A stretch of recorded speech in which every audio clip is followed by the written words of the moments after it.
ya. Jadi perkenalkan lagi, terima kasih I3L ya sama ISB dari I3L School of Business udah memberikan kesempatan kepada saya mewakili OT Group ya untuk sharing kepada teman-teman apa yang namanya effective leadership through communication skill. Jadi kalau tadi Bu Asalia bilang kita mau improving leadership through communication, nah itu benar banget tuh.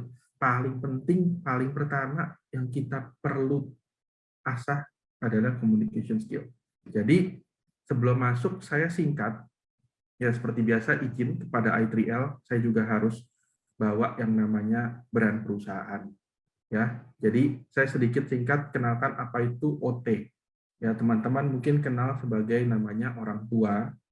Kita adalah OT, disingkatnya sekarang OT Group, ya, di mana visi kita adalah go beyond, seperti yang ada di logo terpapar di slide teman-teman yang bisa lihat. Ya, nah sedikit sejarah, kita mulai tahun 1948 dari yang namanya OT ini, kita mulai dari anggur kesehatan. Jadi kalau teman-teman pernah dengar yang namanya anggur kesehatan, minuman, quote-unquote sedikit ada alkoholnya, itu kita mulai pertama kali berdiri 1948 dari traditional healthy drink yang namanya anggur kesehatan. Ya, dalam perjalanan prosesnya kita masuk sekarang ke industri food and beverage termasuk personal care. Ya, kalau teman-teman pernah lihat yang namanya food kita atau pernah dengar, nah ini adalah produk-produknya OT, produk-produknya OT, produk kami. Yang pertama adalah Tango. Teman-teman pasti kenal itu yang namanya Tango wafer. Ya, jadi Tango dengan berbagai varian, mulai dari Tango yang baru launching nih, kita ada Tango Choco Tiramisu, Tango Choco Java Mochaccino, dan juga yang classic series kita yang coklat vanilla and strawberry, terus kemudian ada Tango waffle, lalu kemudian kita ada cheese meal, Tango walut, itu adalah series Tango kita. Lalu kita juga punya Fulo, ya wafer stick, yang mana kita tengahnya nggak bolong, kita full of pasta and selai, ada Fulo unicorn, dan Fulo blasto, dengan adanya rice cracker, di rice crispy cracker di luarannya yang dilapis, disalut dengan coklat. Lalu juga ada Cannonball untuk sebagai permen kunyah yang chewy gummy. Lalu kita ada cookies, ya cookies, dan ini adalah waffle atau biskuit renyah, krim, dan juga Club Saluto, dan juga Oops, yang mana Oops ini series cracker kita. Juga ada permen candy, ya Mints, Mojis, Zing, Blaster, ini adalah varian permen kita. Jadi ini industri kita yang masuk di kategori food. Kemudian kita juga masuk ke beverage yang alirannya minuman. Kita ada healthy drink yang teman-teman kalau di sini ada yang wanita mungkin kenal yang namanya Chianti. Ya, minuman kalau menjelang datang bulan biasanya banyak yang cari Chianti, terutama yang usia wanita masih produktif. Lalu kemudian kita ada lini series yang menguasai market juga, yaitu teh gelas. Kalau teman-teman kenal yang namanya teh gelas, tahu, pernah dengar, nah itu brandnya dari OT juga. Lalu kita ada adem sejuk, yang ini kategorinya teh cincau, yang teh, lalu teh legit kental, dan juga kita masuk ke industri susu sekarang. Kita keluar dengan 2 varian yang di botol kita namanya Milkido, lalu kemudian yang di varian Tetra Pak kita ada Tango Kido yang ukuran varian kecil, dan juga Tango Juara yang ukuran variannya yang menengah. Lalu kita juga ada Tango Chocolate Series, ya, yang untuk minumannya di mana ada Tango Veluto dan Tango Don Pedro, dan kita masuk mineral water, di mana mineral water kita pH-nya lebih seimbang, lebih sehat, yang kita sebut produk kita namanya kristalin. Ya, ini produk mineral kita, mulai dari yang kemasan gelas sampai PET sampai ke galon, semuanya ada. Lalu kita juga masuk ke pasar anak-anak nih, mana produk kita adalah Vita Puding dan Vita Jelly, dan juga personal care. Yang tadi disampaikan, kita ada pasta gigi, sikat gigi yang namanya Formula, ini juga market share yang kita cukup penguasa pasar besar, ya. Untuk Formula mulai dari macam-macam, mulai dari dewasa sampai anak-anak, kita ada pasta gigi Formula Junior, sikat gigi Formula Junior. Dan untuk yang produk-produk yang halal juga sebenarnya semua halal, tapi kita juga produk yang bernuansa Islam. Kita juga ada formula amanah di sini karena mengandung siwak dan habatus sauda. Ya, ini untuk teman-teman semua, untuk yang mau lebih kental lagi bisa pakai yang namanya Prima Protect. Nah, Prima Protect ini adalah varian kita untuk hand sanitizer, hand soap, face mask, dan juga tisu basah. Ini untuk produk-produk kita di personal care yang kaitannya sama healthcare untuk protection teman-teman khususnya di era pandemi sekarang. Nah, kita juga ada alkohol, ada wine, ada soju, ada liquor. Ini di bawah merek yang bukan namanya OT, tapi di bawah merek orang tua. Lalu juga ada varian bir, Pros, maupun Kunik Ludwig Weiss by Schwarzbier. Dan juga kita ada retail dengan More dan juga View. View ini seperti jual beauty fashion store, beauty store untuk produk-produk kecantikan. Di mana kalau More lebih ke convenience store, ada jual makanan juga untuk frozen food dan jual untuk makanan yang siap saji yang tinggal dimasukkan ke dalam microwave. Dan juga kita juga ada beberapa produk item yang dijual di sana yang mungkin biasanya tren series pertama yang muncul sebelum ada di retail store yang lain dari beberapa merchant. Nah, ini saya tadi diperkenalkan mewakili Learning and People Development di OT Group, yang mana kalau di OT kita namanya iCare, ya, di mana semua karyawan di OT Group ini di training, dididik oleh divisinya kami di iCare supaya bisa kompetensinya meningkat. Nah, ini mengenai OT. Saya langsung blended cair aja. Kalau misalnya teman-teman ada yang mau tanya, juga feel free ya, langsung tanya, jangan tunggu selesai dulu, karena kalau udah selesai nanti udah kelewat, susah balik lagi, gitu ya. Jadi silakan aja kalau teman-teman ada yang mau bertanya, kapan aja silakan, tinggal tanyakan. Nah, ini sekilas tentang saya. Saya sudah berkarir dari tahun kurang lebih 2004 sampai hari ini. Saya S1-nya di IT, lalu S2 saya di MMMBA, dan karir saya di beberapa perusahaan, mulai dari latar belakang background-nya education training sampai ke people learning development. Ya, saya juga part of I3L, pernah bergabung dengan I3L dulu, membantu membesarkan I3L bersama-sama dengan teman-teman di sana. Yang saat ini saya lihat beberapa namanya juga masih eksis. Jadi senang bertemu dengan teman-teman dan kawan-kawan lama kembali di I3L. Ya, nah ini yang menarik. Kalau kita bicara yang namanya leadership, ya, tentunya teman-teman juga punya keinginan kita jadi pemimpin, tidak mau pemimpin yang biasa-biasa aja. Kita mau jadi pemimpin yang luar biasa, betul nggak? Kalau kita mau jadi pemimpin yang luar biasa, yang menjadi pertanyaan, teman-teman coba refleksi, ya kan? Kenapa sih teman-teman mau jadi pemimpin? Balik lagi nih, ada orang yang ingin jadi pemimpin, ada juga orang yang tidak ingin jadi pemimpin, cuma mau jadi follower. Nah, masing-masing ini beda-beda. Jadi, pertanyaan pertama, reaksinya adalah, apakah Anda, teman-teman semua, mau jadi pemimpin atau tidak? Kembali lagi, yang bisa jawab adalah teman-teman nih, bukan saya. Gitu, ya, ini yang pertama. Kemudian, apa lagi? Mungkin ada yang tanya, Pak, yang namanya pemimpin itu dilahirkan atau dibentuk sih?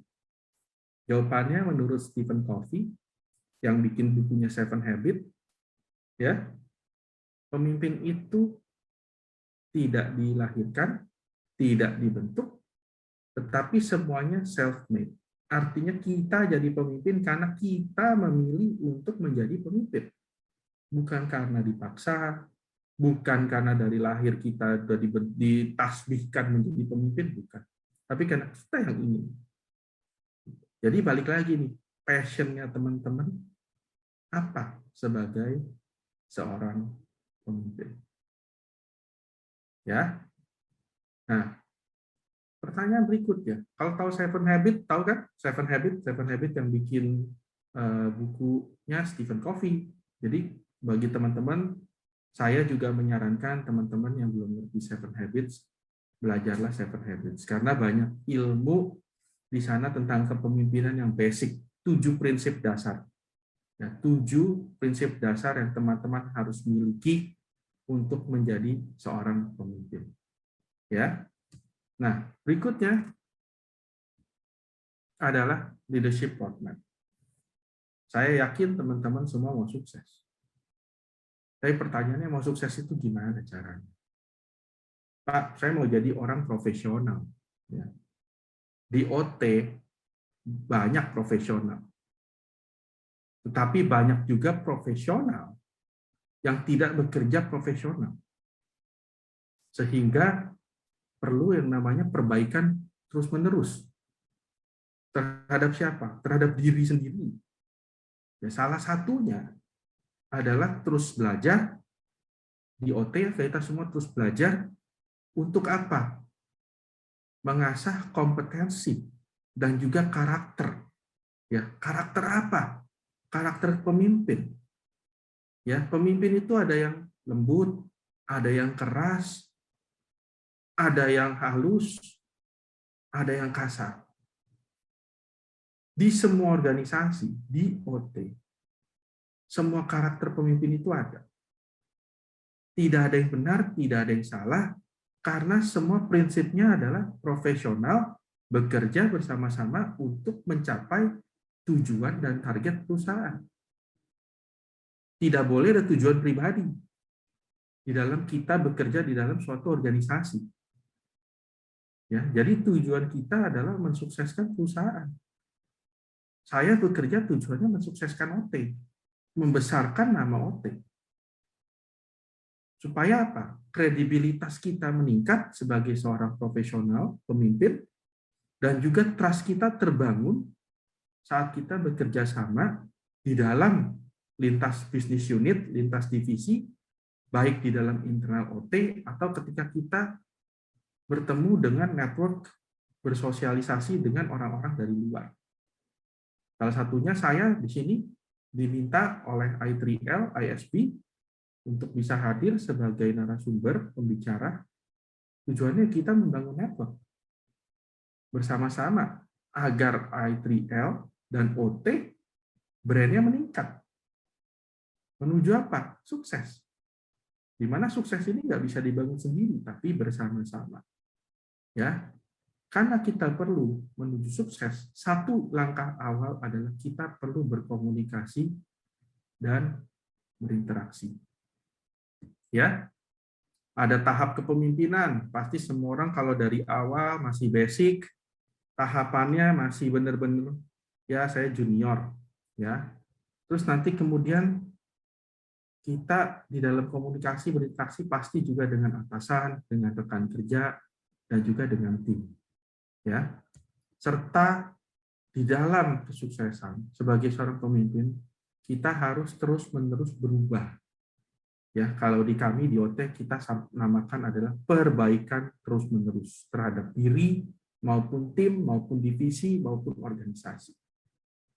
Ya, ini langkah roadmap menuju kepemimpinan. Nah, ini ada satu pertanyaan dari Bu Fitri. Saya langsung jawab aja ya, Bu Azalia ya. Ada yang tanya, apa bedanya divisi learning, development, dan juga organizational development? Kalau learning and development di tempat kami di OT, learning lebih ke arah saya mengembangkan orang dengan memberikan mereka kurikulum, program-program, training ya kepada karyawan. Jadi kami di iCare memberikan program-program training kepada karyawan sejalan dengan development plan yang disusun oleh subdivisi people development. Kalau organizational development, fokusnya lebih ke arah yang namanya desain struktur organisasi, lalu kemudian desain job leveling, untuk kemudian supaya remunerisasinya kompetitif dengan luar, dengan industri. Nah, itu adalah pekerjaan-pekerjaan yang ada di dalam organizational development atau kita namakan OD. Jadi, kalau learning lebih ke development terhadap people-nya. Jadi saya fokusnya lebih di people development and learning development instead daripada OD. Kalau OD lebih ke struktural, strategic HR. Gitu. Oke, semoga menjawab ya. Nah, saya lanjutkan. Apa sih skill yang dibutuhkan oleh seorang pemimpin? Ya, di sini ada 6. Salah satunya yang saya kotakin merah itu adalah communication. Ya, kita perlu membangun dan mengasah komunikasi kita dengan orang lain. Yang pertama, mulai dari yang namanya berempati atau mendengarkan. Jadi pemimpin paling susah itu langkah pertama di dalam komunikasi adalah mendengarkan orang lain. Ya, kenapa? Karena kita cenderung pengennya ngomong. Karena cenderung kita pengennya didengarkan, instead kita mendengarkan. Apalagi kalau udah di posisi atas, maunya kita ngomong terus anak buah semuanya, tim semuanya diem. Ini nggak bisa. Pemimpin harus mulai belajar mendengarkan orang lain, khususnya mendengarkan tim. Supaya apa? Terjadi trust, kepercayaan antara atasan dan bawahan, antara pemimpin dengan tim. Karena kita menjadi pemimpin ini bekerjanya bersama-sama dengan tim. Pemimpin nggak bisa kerja sendiri kalau nggak ada tim. Butuh tim, inner circle yang membangun kita menjadi lebih baik. Ya, jadi skill pertama ada di communication.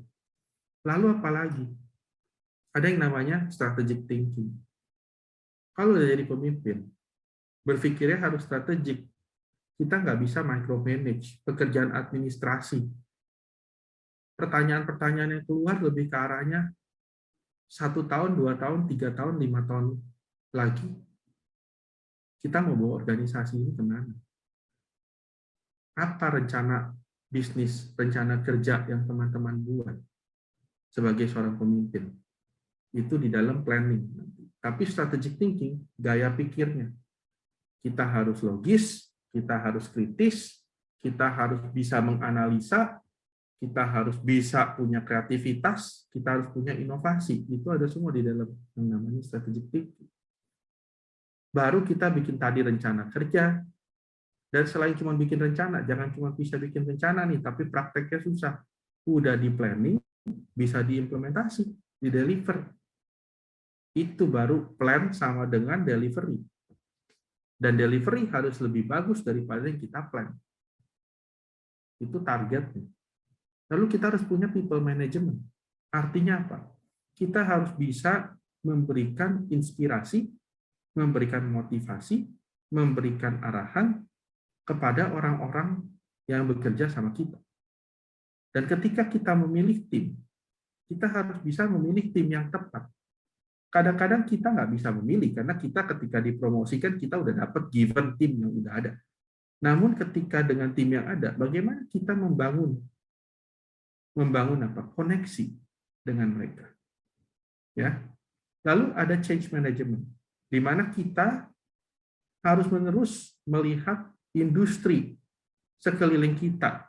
Supaya apa? Kalau ada perubahan, ada rencana, ada yang namanya volatility, ada complexity, ambiguity, itu semuanya bisa diatasi. Karena situasi kerja, situasi industri selalu dinamis. Jadi kita harus bisa adaptasi terhadap perubahan.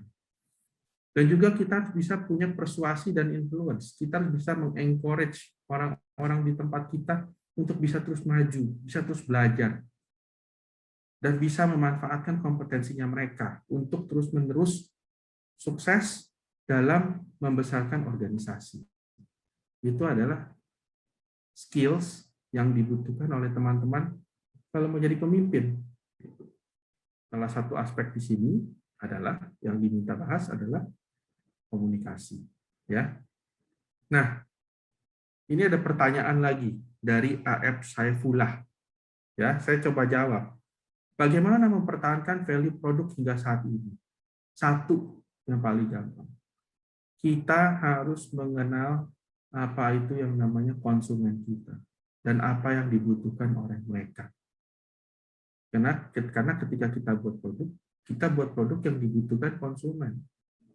Sehingga nilai produk kita terus ada dan terus bertahan. Itu sih jawabannya. Caranya gimana?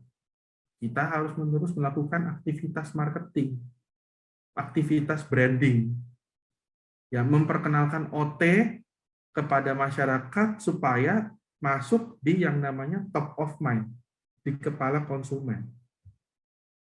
Kalau teman-teman ingat wafer, misalnya keluar di kepala, oh Tenggo, berarti wafernya kami, Tenggo, sudah masuk top of mind di teman-teman.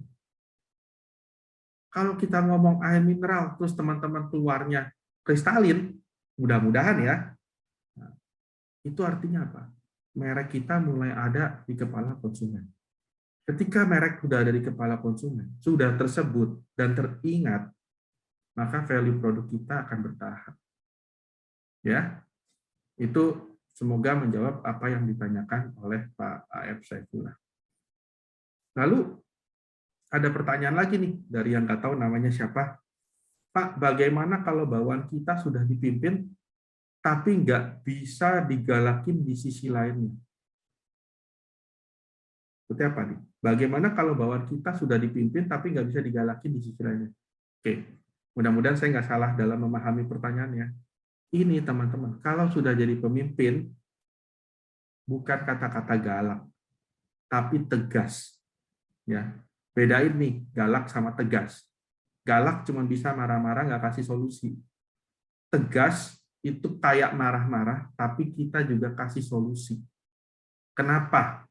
Karena kalau kita bisa memimpin orang lain dengan tegas, dengan disiplin, dengan kasih, artinya empati, kita bisa membuat yang namanya kerekatan antara kita sebagai pemimpin dan tim itu semakin kuat lagi, makin solid. Jadi, boleh nggak ditegasin? Boleh.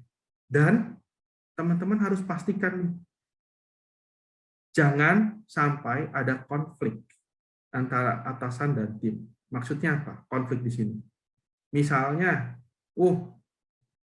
bawahannya pasangan kita. Nah, itu nggak bisa. Makanya ada aturan pasangan tidak boleh dalam bekerja satu divisi yang sama, karena akan ada konflik, jadi bingung, nggak bisa tegasin. Terus, apalagi? Nggak boleh tuh ada nama katanya temen, jadi rasanya nggak enakan. Karena dulu kita sama-sama berjuang dalam satu level sama, terus tiba-tiba satu dipromosi jadi pemimpin. Ya harus bisa profesional. Bekerja, di luar teman silakan. Tapi di dalam kantor, bekerja, salah ya tegur. Benar ya puji. Nah itu harus ada di dalam kita sebagai seorang pemimpin.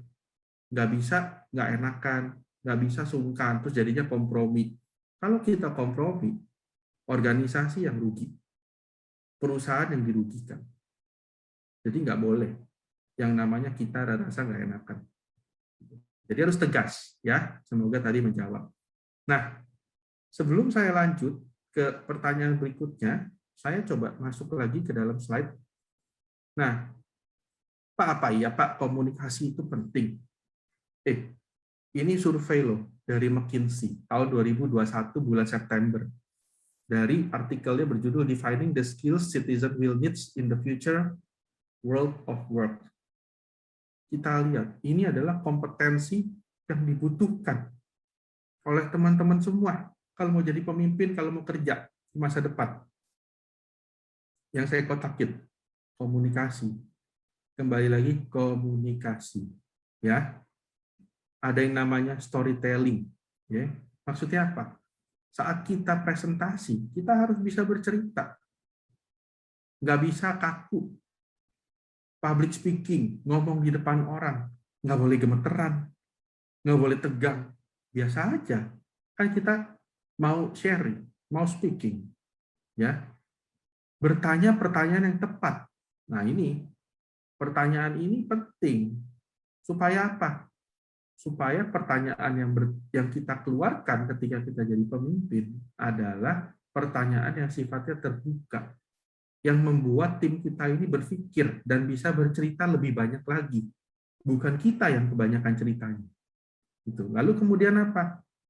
Synthesizing message artinya kita bisa punya pesan-pesan yang terhubung antara satu dengan yang lain dan teman-teman semua tergambarkan yang namanya big picture-nya. Kalau kita bicara di dalam tim, saya sebagai pemimpin, saya harus sharing apa sih target besar yang mau kita capai.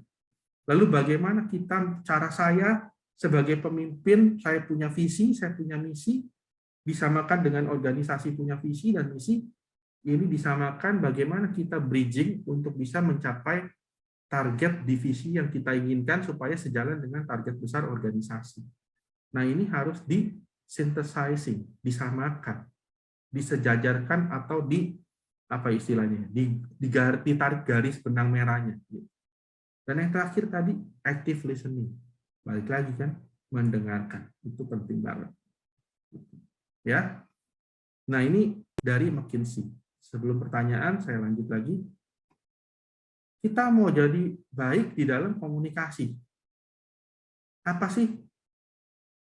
Dan kenapa kita perlu yang namanya komunikasi? Satu, tadi sudah dijelaskan di depan, bangun kredibilitas sama trust.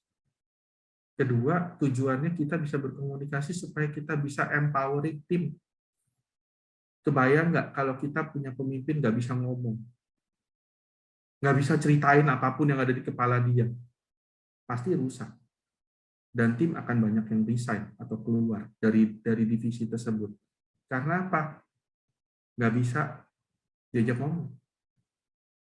Karena ketika kita bisa berkomunikasi dengan baik, kepercayaan akan meningkat. Komunikasi yang buruk akan berdampak pada moral yang rendah. Ya, kalau kita cuman bisanya marah-marah, cuman bisanya tegas, dalam artian tapi nggak kasih solusi, pasti moral tim kita rusak. Terus kemudian yang namanya performance daripada organisasi pasti tidak akan tercapai. Kinerja nggak akan capai. Kenapa? Karena orang udah stres duluan, karena komunikasinya nggak baik. Ketiga apa? Kalau komunikasi nggak terbentuk, pasti sales nggak dapet. Kenapa sales? Kok sales bisa nggak dapet? Ingat loh, paling penting ketika berhubungan dengan klien, dengan toko, kalau di kami, di OT, itu adalah bangun relasi. Bangun relasi yang baik dengan konsumen kita, dengan toko. Cari tahu apa yang menjadi masalah, apa yang menjadi keluhan mereka. Sehingga apa? Kita bisa memberikan layanan yang tepat, kita bisa memberikan produk yang sesuai dengan apa yang mereka butuhkan. Itu kalau kita mau jadi excellence di dalam communication. Dan untuk berlatih komunikasi, paling gampang pertama adalah ngomong. Jangan diem juga. Ngomong, mendengarkan. Latihnya di mana? Depan cermin. Ngomong sendiri di depan cermin. Ya, Pak, kayak orang gila dong. Enggak lah. Ngomongnya nggak usah kenceng-kenceng. Yang penting coba keluarkan suara dari mulut. Bikin yang namanya cue card. Kata-kata yang mau saya omongkan apa. Supaya lama-lama kaku, lama-lama jadi lancar. Percaya atau tidak, teman-teman. Saya tahun 2004-2005 lulus dari universitas S1. Nggak bisa ngomong. Kenapa? Di IT nggak diajarin cara ngomong. Di IT diajarin cara coding. Di IT diajarin cara beresin kabel, beresin jaringan kabel. Tidak diajar yang namanya interaksi manusia dengan manusia. Diajarinnya interaksi manusia dengan komputer. Jadi saya nggak bisa ngomong. Terus apa yang saya lakukan? Saya belajar cara berkomunikasi public speaking, ikut training public speaking. Lama-lama kita mengasah keterampilan kita untuk bisa ngomong. Ya, ada public speaker yang terkenal, ada namanya Pak Erwin Parengkuan, mengatakan kepada saya, kalau mau jadi hebat dalam ngomong, itu butuh 90 hari ngomong biasa terus-menerus, dan nggak boleh di-stop. Lu mesti ngomong terus-terusan. 90 hari asah terus-menerus keterampilan kamu berkomunikasi. 90 hari lama-lama jadi habit. Tapi kalau cuma belajar 1 hari terus kita nggak praktekin, pasti lupa. Besok balik lagi ke habit lama, yaitu habit nggak ngomong. Jadi kalau mau ngomong, latih, asah, terus-menerus, lebih dari 3 bulan, lama-lama jadi kebiasaan. Gitu. Ya. Oke. Nah, saya coba jawab lagi. Pak Sutrisna ya, ini Sutrisna, Bapak ya, mudah-mudahan saya nggak salah. Bagaimana cara mempersuasi orang dengan baik tanpa kesan memaksa? 1, kita harus kenal karakter. Kita harus kenal karakter daripada orang yang kita ajak ngomong. Terus kita coba mengerti, memahami, put ourselves in their shoes. Itu namanya seni persuasi, seni influensi. Mencoba memberikan pengertian. Untuk bisa memberikan pengertian, pertama, kita harus mencoba mendengarkan dia dulu. Jadi hukumnya tarik-menarik. Makanya tadi ada active listening. Mendengarkan secara utuh, saya hadir secara penuh, untuk bisa berkomunikasi dengan lawan bicara kita, ya. Lalu kita mendengarkan dia dulu. Ibaratnya kayak main layangan, ada tarik, ada ulur. Jangan ditarik terus, jangan diulur terus, nanti lama-lama putus. Jadi kapan tahu tarik, kapan tahu ulur. Nah, itu bisa mempersuasi orang lama-kelamaan supaya bisa mengenal kita. Yang pasti kita harus mendengarkan apa yang menjadi keluh kesah daripada lawan bicara kita. Itu sih, semoga menjawab ya. Yang kedua, dari pertanyaan, terkadang kita melihat seorang mampu untuk menjadi pemimpin, namun dia merasa dirinya belum mampu. Bagaimana cara mengembangkan diri agar bisa mampu jadi pemimpin? Yang pertama, ini Bu Azalia delete-nya kecepatan, saya belum jawab, udah dipindahin. Jadi salah nih. Oh iya, maaf Pak. Nggak apa-apa. Bagaimana cara mengembangkan diri agar jadi pemimpin, namun dia merasa belum mampu? 1, tidak ada pemimpin yang langsung hebat dari awal. Semua pemimpin pasti akan ada mentor, yaitu pemimpin lain yang sudah lebih lama jadi pemimpin daripada kita. Jadi, ketika kita belum mampu, jangan minder. Kita bertanya kepada orang lain yang sudah jadi pemimpin. Jadi kalau di dalam organisasi teman-teman, pasti ada role model. Nah, lihat role modelnya. Saya mau jadi kayak dia, gimana ya caranya? Kita pelajari.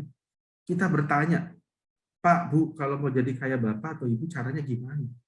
Kita lihat, oh dia kalau memimpin begini, oh dia kalau memimpin begini. Lama-lama kita punya intuisi, ya, supaya oh begini kok kalau jadi pemimpin. Oh saya masih salah nih dalam memimpin. Nggak ada yang langsung hebat. Pasti semua butuh proses. Jadi pemimpin itu proses, ya. Kalau Pak, saya belum bekerja, mau jadi pemimpin, belajarnya dari mana? Banyak buku autobiografi tentang kepemimpinan yang teman-teman bisa baca dan pelajari. Bisa baca dari sana. Ya, ambil role model, ambil contoh. Pak, saya contoh kepemimpinannya Nabi Muhammad. Silakan belajari tentang Nabi Muhammad. Pak, saya kepemimpinannya misalnya tentang Napoleon. Silakan pelajari tentang Napoleon. Nah, itu caranya. Tapi tenang, nggak usah takut. Semua pemimpin pasti melalui proses yang namanya kegagalan. Dan kegagalan akan membentuk kita menjadi seorang yang lebih baik. Ya. Oke. Nah, sebelum lanjut, saya pindah lagi di slide kita. Ada 8 langkah efektif untuk bisa membangun communication skill. Yang pertama, tadi saya sudah sampaikan, kita harus kenal siapa audiens kita, karena kita harus punya kemampuan untuk adaptasi bagaimana cara kita berkomunikasi. Ya, ini ada 4 tipe nih. Yang pertama aktif. Ya, kalau kita orangnya aktif, yang ngomongnya to the point aja, langsung direct, animated, terus kemudian bisa pakai decision secara cepat, ngomongnya nggak usah muter-muter, pede. Tapi ada juga yang thinker. Kalau thinker, misalnya nih, kita ngomong sama forum bicara kita semuanya lulusan PhD atau profesor.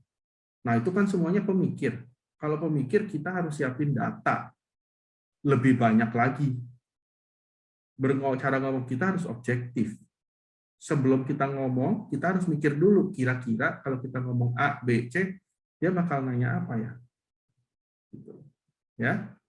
Kalau tipenya konektor, nah misalnya kalau kita mau ngomong yang pakai perasaan, misalnya sesi kayak konselor, sesi konseling, kita harus tampil dengan empatik, bawa diri penuh, bahwa saya Pak, Bu, saya hadir sepenuhnya, saya mau mendengarkan Bapak atau Ibu, yuk kita berkomunikasi, saya dengarkan.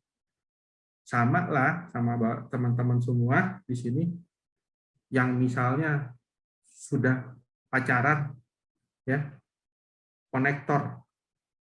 Waktu kita kencan pertama, pastikan pengennya kita dengerin kan pasangan kita ngomong.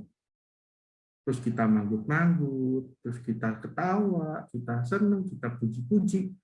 Supaya apa? Koneksi terjadi. Jadi kita harus tahu dulu siapa audiens kita, kenalin dia, karakternya, semuanya.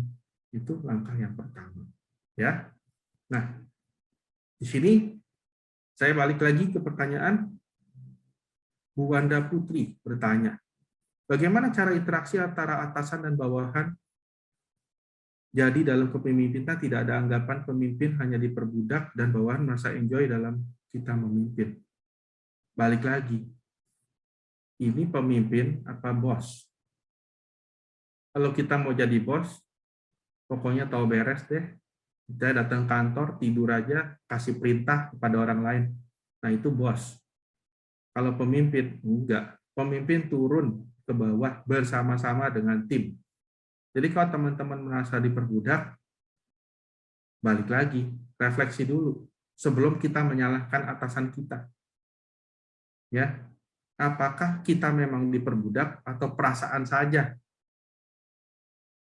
Kalau ternyata pemimpin kita mengajarkan dengan caranya dia, yang mungkin kita tidak bisa terima, pertama, balik lagi, prinsip nomor 1, kenali siapa audiens Anda, kenali siapa pemimpin Anda.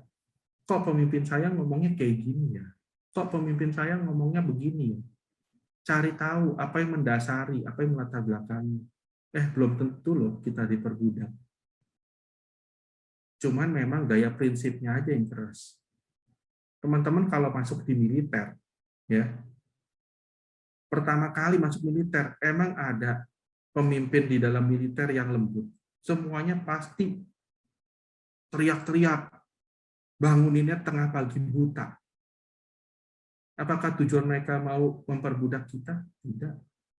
Mereka lagi bentuk mental kita.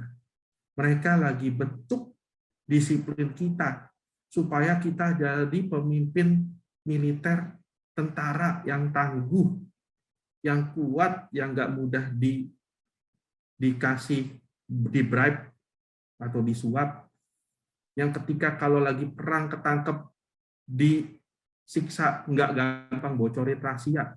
Itu kenapa pendidikannya militer, keras. Apakah yang masuk di sana diperbudak? Ya bagi yang tidak cocok akan merasa, wah saya cuma dimarah-marahin, diperbudak. Tapi bagi yang kuat, dia akan jadi pemimpin yang tangguh di masa depan. Jadi sekali lagi, kenali audiens kita. Baik tim kita, baik atasan kita, baik lawan bicara kita.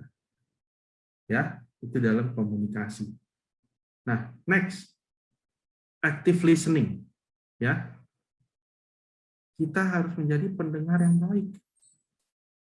Cara menjadi pendengar yang baik, yang pertama adalah pay attention. Kalau lagi orang lain ngomong, matanya ngeliat nih sama lawan bicara. Jangan matanya lihat handphone. Jangan matanya liatin jam. Ini haram nih hukumnya liatin jam. Kenapa? Bukti kita lihat jam itu tandanya apa? Kita pengen buru-buru. Kalau kita lihat handphone, Pak, saya kan multitasking, bisa hadir secara penuh. Nggak bisa. Mendengarkan orang lain itu kita harus penuh. Jangan lihat handphone. Pak, boleh nyatet nggak? Boleh. Silakan kalau mau nyatet. Terus, apa yang kita lakukan? Kita jangan ngejudge. Nanti dulu nih, saya potong. Saya udah ngerti apa yang Anda ngomong. Itu nggak boleh kayak gitu. Kita dengarkan secara penuh. Harus sabar, body language. Body language maksudnya apa? Kalau kita dengerin orang ngomong, kadang-kadang kan kita suka manggut-manggut sendiri. Kita suka geleng-geleng kepala sendiri. Nah, itu bagian dari body language kalau kita sebenarnya lagi dengerin orang atau enggak. Terus kita restating, mengkonfirmasi, mengulang apa yang sudah disampaikan. Bahkan yang paling lebih tinggi lagi bertanya. Jadi, itu langkah-langkahnya. Yang di bawah, yang versi kartun nih yang teman-teman lihat, itu versi lebih lengkap lagi lah penjabaran dari 6 di atas. Nah, which is saya nggak usah jelasin satu-satu, teman-teman pasti sudah ngerti. Gitu ya. Harus tunggu, nodding, banyak manggut, bertanya, melihat lawan bicara kita. Jadi kalau kayak digital gini nih, kamera nyalain. Supaya apa? Kita merespek lawan bicara kita. Ya, itu bagian dari active listening. Ketiga, apapun yang ada di dalam komunikasi itu harus transparan. Nggak boleh ada hidden agenda. Supaya apa? Lawan bicara kita tahu apa yang disampaikan oleh si pembicara. Supaya nggak kaku, supaya nggak tegang. Jadi kita tahu, oh tim saya, atasan saya mau ngomong apa ya? Latar belakangnya apa ya dia ngomong. Kalau tim punya pemimpin, pemimpin itu harus kita sharing kepada tim kita, goal besar yang ingin dicapai. Supaya semua orang bisa tahu, oh ini loh cara capainya, oh ini yang diinginkan. Oh ini toh sebenarnya yang atasan saya ingin. Jadi kita harus bisa transparan. Terus ngomongnya to the point, jangan muter-muter. Jangan mau ngomong A, arahnya kemana-mana dulu. Udah to the point aja apa yang mau diomongin. Terus pastikan era sekarang semua udah pakai sosial media. Ya, sosial media bukan buat pamer-pamer foto, goyang-goyang TikTok nggak jelas, tapi untuk berkomunikasi dengan siapa, bersosialisasi dengan network. Ya, ada yang gunakan WhatsApp, ada yang gunakan Telegram, silakan. Ya, terus bikin online forum. Kalau di kami di OT, ya di tempat divisi saya, tim di bawah saya sampai level yang paling bawah boleh ngomong sama saya kapan aja. Saya terapkan yang namanya open door policy. Jadi semua orang boleh ngomong, boleh bicara sama saya, apapun yang mau dibicarakan. Itu kaitannya sama transparansi. Ya. Terus clarity, ketika kita ngomong, itu harus jelas. Tulis nih apa yang mau disampaikan, inti yang mau dibicarakan apa. Terus ada 3 cara. Mau pakai audio dengan saya ngomong, visual kayak sekarang saya pakai slide, atau kinestetik ada gerakan. Ya, dan kita mensimplifikasi apa yang mau disampaikan. Ini komunikasi juga loh. Ya, kepada teman-teman. Jadi yang mau dijelaskan bisa kombinasi nih, pakai audio, video, kinestetik, banyak cara. Kemudian belajar untuk menanyakan yang namanya pertanyaan terbuka. Pertanyaan dengan 5W1H. Why, where, what, when, how, kecuali who ya. Ini pertanyaan yang sifatnya terbuka. Teman-teman kalau ditanya bagaimana caranya, pasti kan bikin mikir. Teman-teman kalau ditanya apa yang menjadi dasar, pasti kan mikir. Teman-teman kalau ditanya kenapa, itu pasti mikir. Boleh nggak jelasin saya lebih detail lagi? Pasti mikir.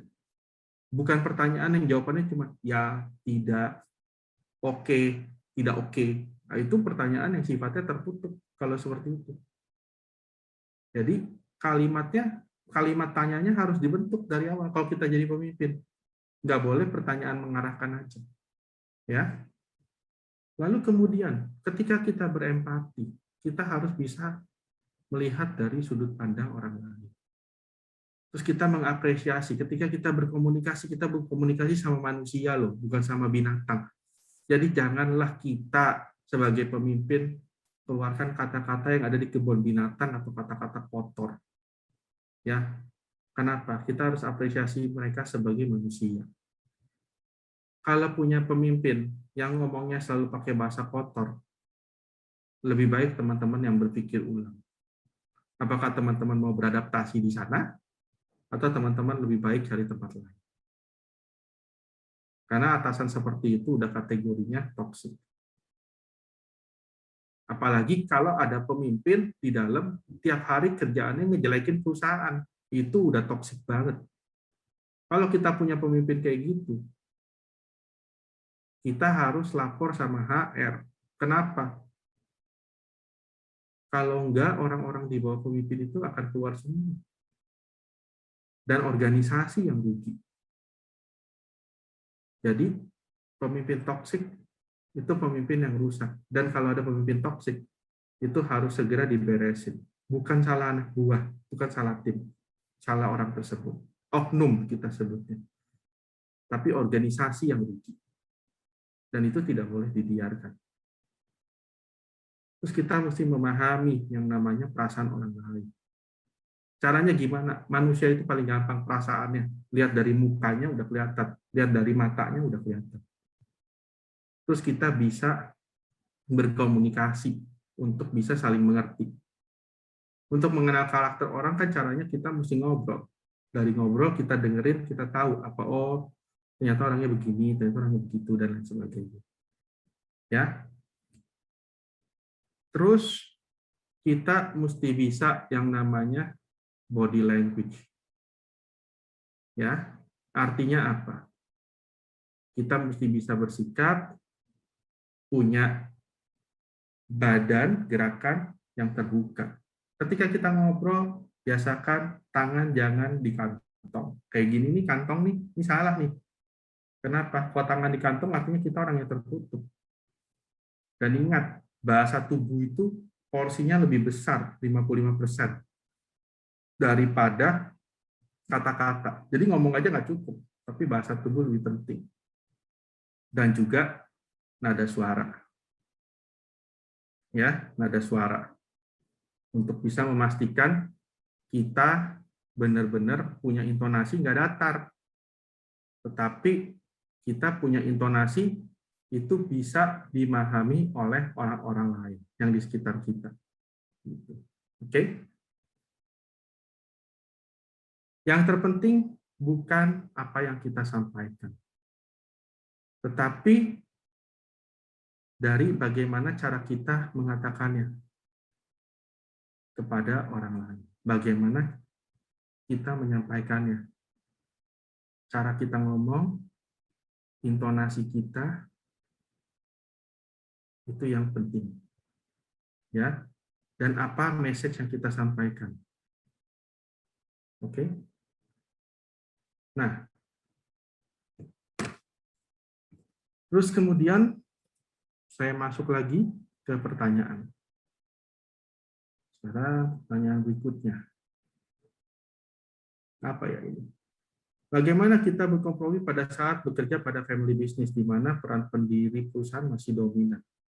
Bukan berkompromi namanya, beradaptasi. Yang namanya pendiri perusahaan dominan itu pasti Pak Susanto Tanggono. Di mana-mana pendiri perusahaan itu banyak yang masih dominan.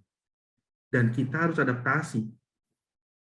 Kalau kita nggak bisa adaptasi dengan situasi dan kondisi tersebut, berarti pilihan cuma dua. Whether you stay there or you out from there. Itu aja sih dari saya. Sisanya adaptasi kalau mau tetap ada di dalam perusahaan tersebut. Ya. Lalu kemudian sebelum saya lanjut, pertanyaan, banyak juga pertanyaannya. Saya masuk ya ke nomor 8. Kalau kita lagi ngomong sama orang lain, kita harus kasih feedback. Ya, tujuan feedback buat apa?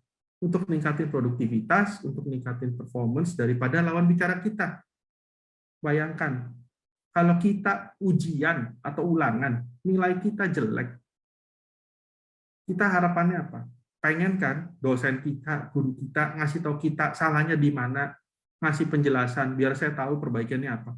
Nah itu boost productivity and performance.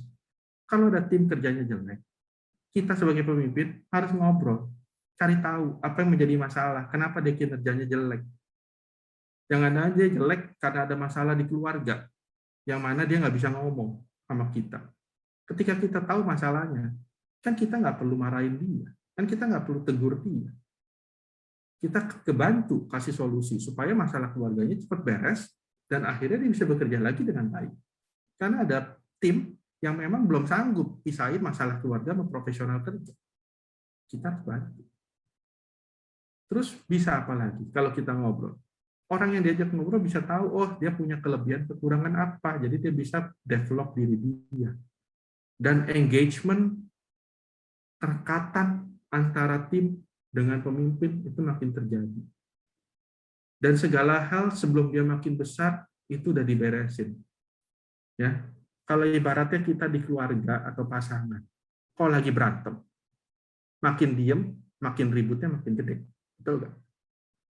Kalau mau beresin gimana? Ya ngobrol. Pak, ngobrol pasti berantem. Ya berantem itu proses.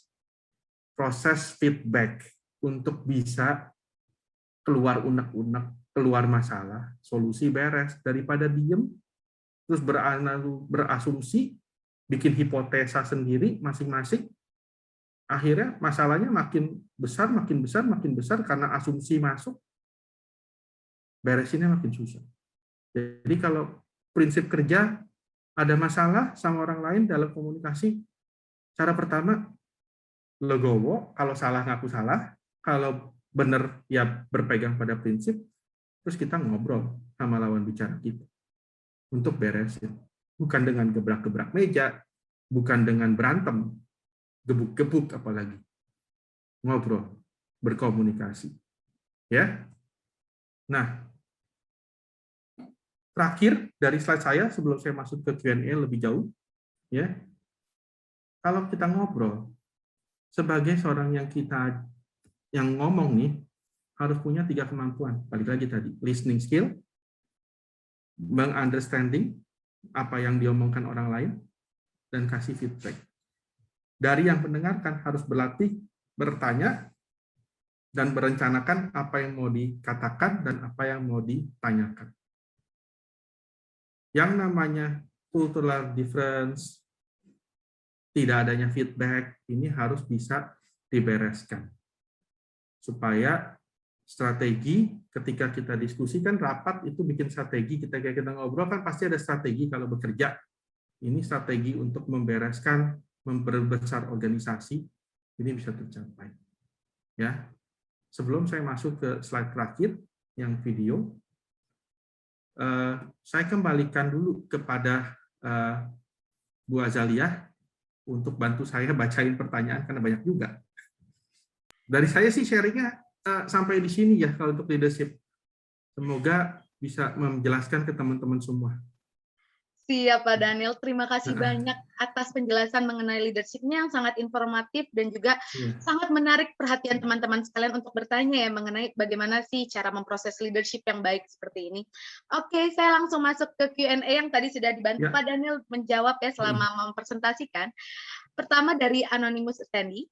Pak, bagaimana tips menjadi leader di HRD di old company yang sudah 29 tahun, yang sering mendapat pressure dari karyawan tetap dan top manajemen yang saling ingin menang dari sisi masing-masing? Terima kasih. Bagaimana Pak tanggapannya? Jadi HRD itu harus jadi penengah, ya. Artinya apa? Kalau ada kiri kanan semua menang, ya kita HRD itu pihak yang mendengarkan. Kita dengerin kiri, dengerin kanan, terus kita pikir kasih solusi. Jadi jadi pendengar. Kan ada tipe HR kan yang menjadi konselor, yang kerjanya dengerin masalah kiri, masalah kanan. Ya kita harus nampung untuk bisa menjadi seperti itu jiwa jiwa legowonya harus kuat. Terus kita adaptasi. Oh, kalau ketemu pemimpin kayak gini, saya sebagai HR ngomongnya mesti apa? Kalau saya ketemu pemimpin yang kanan, saya harus kayak gimana? Ya contoh lah di OT. Ya, saya sebagai kepala chief untuk divisi training dan people development, pemimpin di OT itu karakternya beda-beda. Jadi apa yang saya lakukan pertama? Saya mengenal karakter mereka. Keinginannya juga banyak. Yang satu mau yang ini, yang satu mau itu. Ya saya harus mendengarkan. Lalu memberikan solusi yang tujuannya satu, yang harus ada di kepala kita dan di hati kita.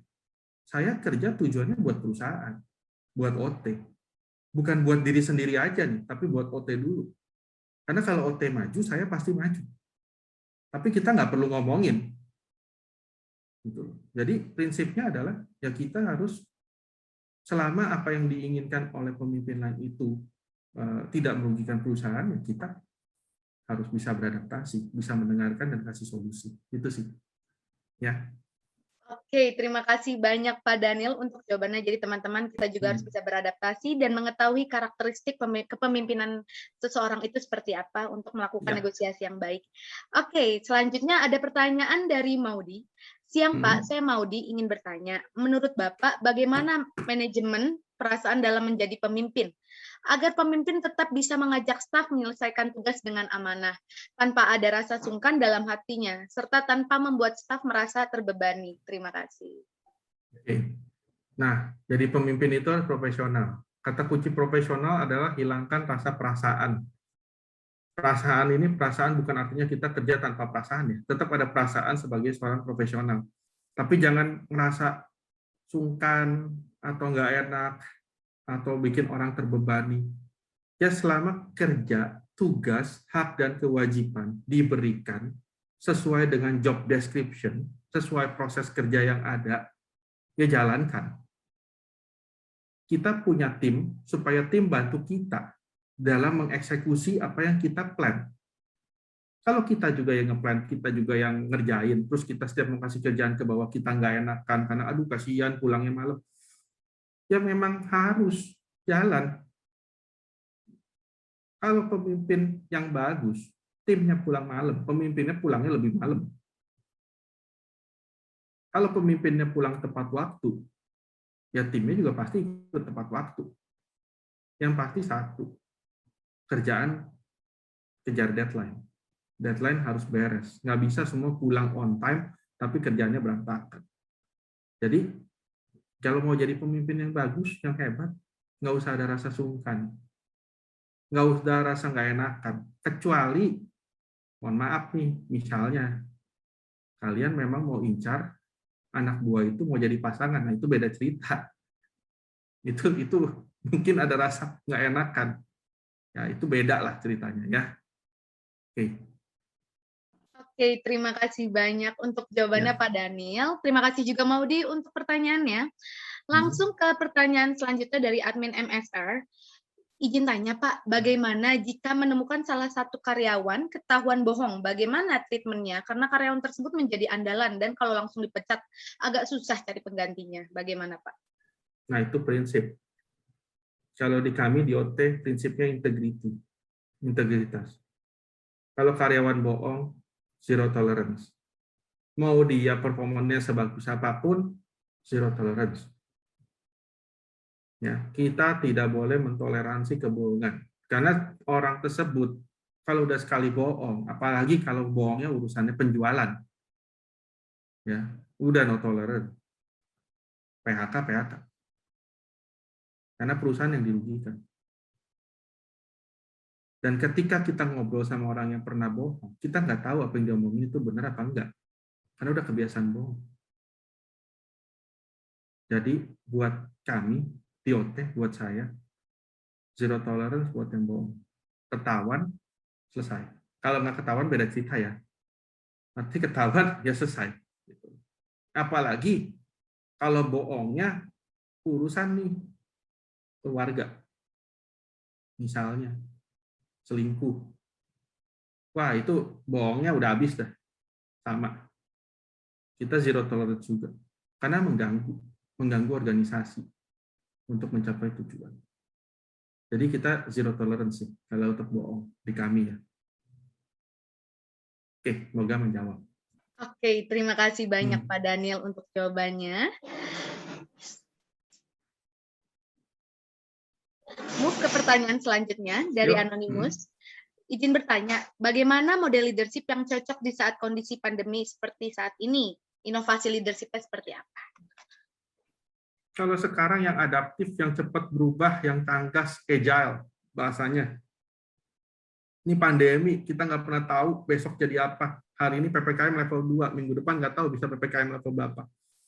Jadi kita harus adaptasi. Kalau minggu depan tiba-tiba naik, ya kita harus tahu mesti ngapain. Kalau kita tiba-tiba turun, ya kita seneng, ya kan? Tapi nggak boleh jadi lengah. Tetap harus bisa waspada, pemimpin harus bisa agile, adaptasi, dan tetap bisa dynamic, sama yang namanya VUCA, volatile, uncertainty, complexity, sama ambiguity. Itu sih.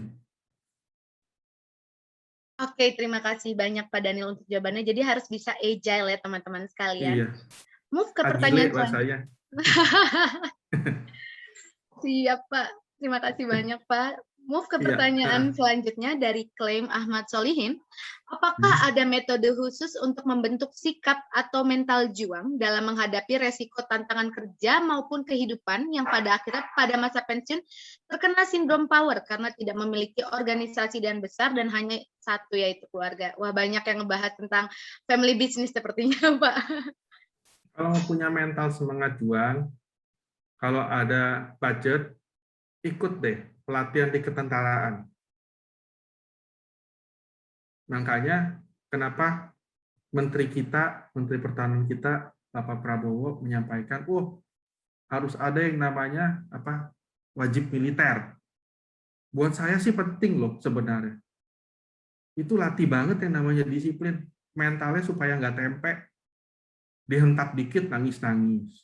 Sekarang ya, ikut deh pelatihan militer. Kalau di kami di OT, semua karyawan yang baru ya, kecuali karena sekarang lagi pandemi ya, kita lagi mau hidupin lagi pelatihan bersama-sama dengan pasukan Kopassus, pasukan KAS Angkatan Udara juga. Jadi anak-anak karyawan baru dilatih di sana, dilatih mental supaya kuat. Bayangin kalau punya sales, jangan salah nih, sales kita ketemu toko tuh galak-galak loh. Kita nawarin produk kadang-kadang suka ditolak. Ditolaknya bukan pakai tolak halus, tolak kasar. Kalau mentalnya nggak kuat, ya barang kami nggak ada yang laku. Salesnya lemah semua. Makanya mesti dididik. Dididik mental kuat. Jadi belajar deh pelatihan-pelatihan public speaking. Kalau misalnya nggak mau ikut yang pasukan khusus karena misalnya fisiknya terkendala, ikut deh public speaking. Jangan salah loh, latihan public speaking itu bahasanya galak loh. Contoh ya, lagi online kayak gini ya. Pikirkan, kita ngomong di depan mic, di depan kamera, nggak perlu dandan lah, nggak perlu cantik, misalnya. Kalau public speaker yang bagus, yang wanita, nggak dandan alisnya, nggak ditato aja, nggak di make up nih, diomelin. Kamu ya mau perform presentasi, dandan aja enggak. Gimana orang lain bisa sejuk melihat kamu? Karena kamu mukanya nyebelin. Nah, kayak gitu aja udah nangis, ya selesai. Latihan mentalnya kayak gitu. Ngomong kebanyakan baru ngomong diprotes. Ulang lagi. Ulang lagi. Ulang lagi. Nah, itu training public speaking tuh. Banyak ikut punyanya dari public speaker vendor A, vendor B, vendor C, banyak. Tinggal saja di Google public speaker, banyak banget. Ikut deh. Itu bisa latih mental juga. Ya. Semoga menjawab. Oke, terima kasih banyak Pak Daniel untuk jawabannya. Teman-teman sekalian, karena waktunya juga semakin menipis dan Pak Daniel juga sebentar lagi harus umut diri, saya akan coba cepat menjawab beberapa pertanyaan lagi. Silakan. Dari Iwan Gozali, selamat siang. Bagaimana menghadapi lawan bicara yang pasif, yang kadang menanggapi, kadang tidak? Bagaimana Pak? Terima kasih. Itu butuh experience sama pengalaman sih. Apalagi kalau lawan bicara cuma jawabannya, ya, oke, ya, oke. Ya kita ini mesti banyak ngomong. Tapi pertama, kenali dulu karakternya. Oh, jangan-jangan dia tipenya introvert. Oh, jangan-jangan dia mesti pakai visual. Oh, jangan-jangan dia mesti diajak ngomongnya pakai video. Oh, jangan-jangan dia orangnya kalau tatap muka ngomong gemetaran, nggak tahu mau keluarin kata dari mulut susah. Tapi begitu ngomong di WhatsApp, bawelnya luar biasa. Bisa aja ada orang kayak gitu. Nah, kita mesti tahu dulu kayak gimana. Gitu sih.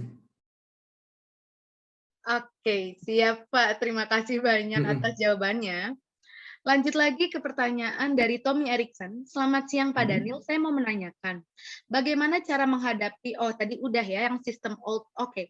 Saya bacakan lagi aja, dengan gaya kepemimpinan old system atau old mind, di mana pada zaman ini banyak ide-ide dan cara kreatif yang muncul di bawahannya, tapi mungkin nggak diterima oleh atasan yang memiliki sistem old style ini.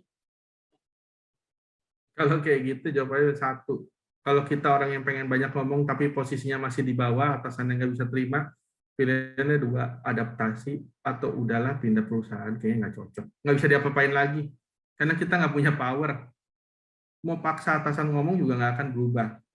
Karena kita nggak punya power untuk merubah sifat karakter atasan. Pilihannya cuma dua.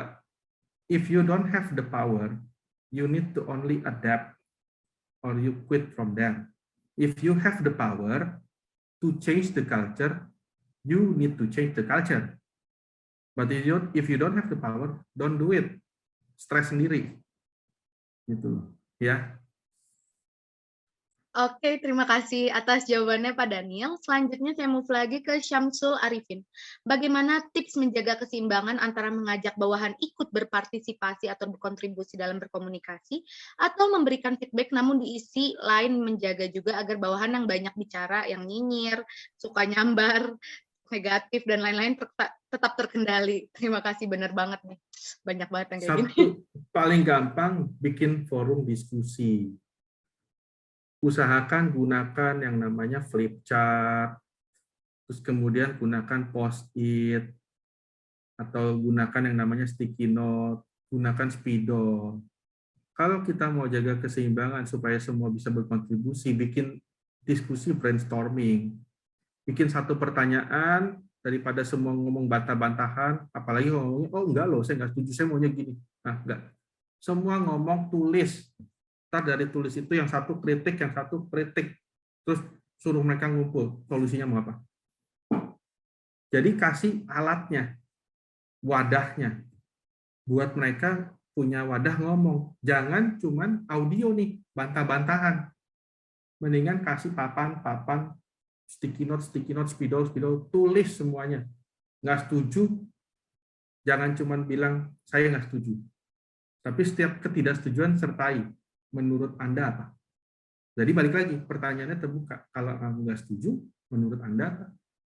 Kalau cuma nggak setuju doang, semua juga bisa. Tapi mikir solusinya kan susah. Bikin strength, weakness, advantage, disadvantage. Kalau Anda nggak setuju, advantage-nya apa? Disadvantage-nya apa? Semua bisa dapat sih. Kalau banyak tim yang tukang ngeluh, ya balikin ke dia. Kalau supaya nggak ngeluh, kamu maunya gimana? Sudah mikir. Kalau perlu, tukeran yuk. Kamu yang jadi pemimpin, saya jadi bawahannya. Coba saya lihat. 2 hari deh kamu pimpin, bisa nggak? Kalau kamu jadi atas, wah ternyata ya Pak, jadi atas susah juga, ngeluh terus. Itu artinya mentalnya udah jelek. Itu artinya ngomong sama HR, kayaknya rekrutnya salah deh. Itu aja sih. Itu dari saya. Tapi kalau kita mau rekrut, kita harus bisa interview orang dengan baik sih. Ya. Oke, terima kasih banyak Pak Daniel. Oke, teman-teman. Jadi kalau banyak yang suka ngeluh, mungkin bisa disertakan solusi yang mereka bisa berikan juga. Dan mungkin kalau masih suka mengkritik dan mengeluh, mungkin ada yang salah justru dari diri orangnya sendiri ya Pak ya. Betul. Oke, terima kasih banyak. Pertanyaan selanjutnya dari Gilang Surya Putri Firdani. Selamat siang, saya ingin bertanya bagaimana caranya supaya dapat mengajak tim untuk dapat komunikasi yang baik dan terbuka. Yang pertama, self-awareness kitanya dulu yang harus bisa terbuka dan baik. Sebelum minta orang lain terbuka dan baik, kitanya dulu yang harus terbuka. Terus, ajak ngomongnya, jangan pas pagi-pagi orang mau kerja, itu bikin orang jadi nggak kerja. Ngomongnya sore, kalau udah mau selesai, mau pulang, sore hari kerjaan udah dianggap beres, misalnya di atas jam 5, di atas jam 6, ya ajak ngomong heart to heart. Ketika kita mau ngomong, ya ajak ngomongnya heart to heart, jangan pakai kepala sama kepala. Dan kita sebagai pemimpin harus mendengarkan. Jangan nanti, waduh saya mau ditunggu keluarga di rumah, waduh saya mau janjian sama pasangan. Kalau ada janji-janji, mendingan jangan ngomong. Pulang, atur waktu yang benar-benar kosong, sediakan waktu, ya ngobrol. Terus yang namanya pemimpin kalau mau ajak yang lain ngobrol, kasih upeti lah. Ada gorengan ada makanan buat diajak ngomong biar cair dulu, jangan tiba-tiba ngomongnya kaku, apalagi ngomongnya di meja rapat, pasti nggak keluar. Ngomongnya mesti suasananya agak informal, yang santai.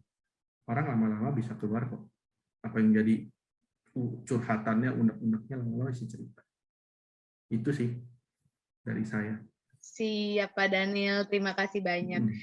Karena mungkin waktunya sudah sangat mepet nih untuk Pak Daniel, kita akan membacakan satu pertanyaan kembali ya Pak ya? Ya. Boleh mungkin dari Pak Ahmad Solihin kembali, karena banyak nih masa di dalam kepemimpinan di organisasi sukses tetapi setelah pensiun, buyar ilmunya nggak tahu harus ngapain. Oke, itu statement sepertinya Pak. Dari Ulfa Irani, Pak, bagaimana strategi atau manajemen menyelesaikan konflik? Itu mesti ikut kursus namanya managing konflik. Di I3L mungkin ada. Anyway, strateginya ya, pertama menyelesaikan konflik yang mendengarkan kedua belah pihak. Satu, kalau kita jadi penengah ya. Tapi kalau kita pihak yang sedang berkonflik, ya ada yang namanya win-win, win-lose, loss-loss, loss-win. Kalau kita mau menang-menang, ya balik lagi kayak tadi yang saya bilang di awal layangan.